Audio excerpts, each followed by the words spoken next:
Yung mga dadaanan natin hindi gaano ka-traffic. Pero asahan natin yun mga pare ko, Sabado sigurado ma-traffic. So ayan, napakaganda ang handling nito. So ayan mga pare ko, napakaganda yung handling ng Suzuki Axis. Magaan siya pag maandar na.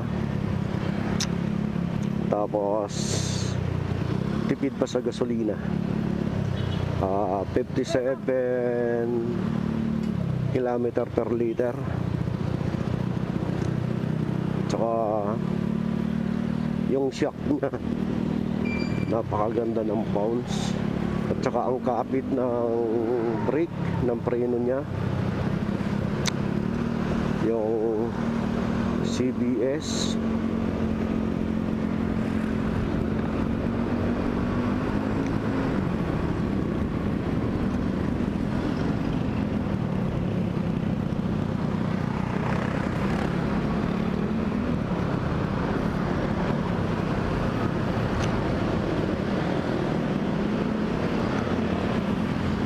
Nakasabayan natin yung mga truck.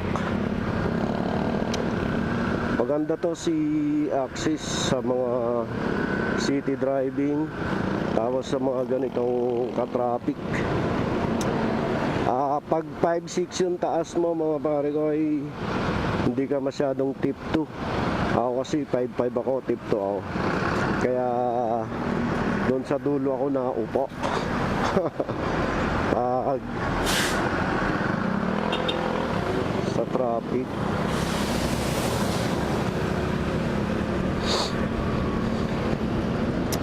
pag nata-traffic pwede ka naman umusad para maabot mo.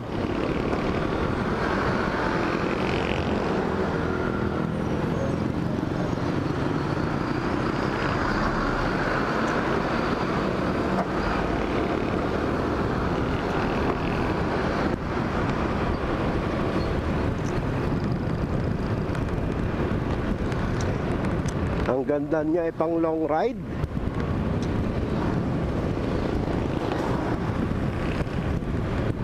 So ito pwede na akong pang long ride to kasi na break in na change oil na.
Traffic dito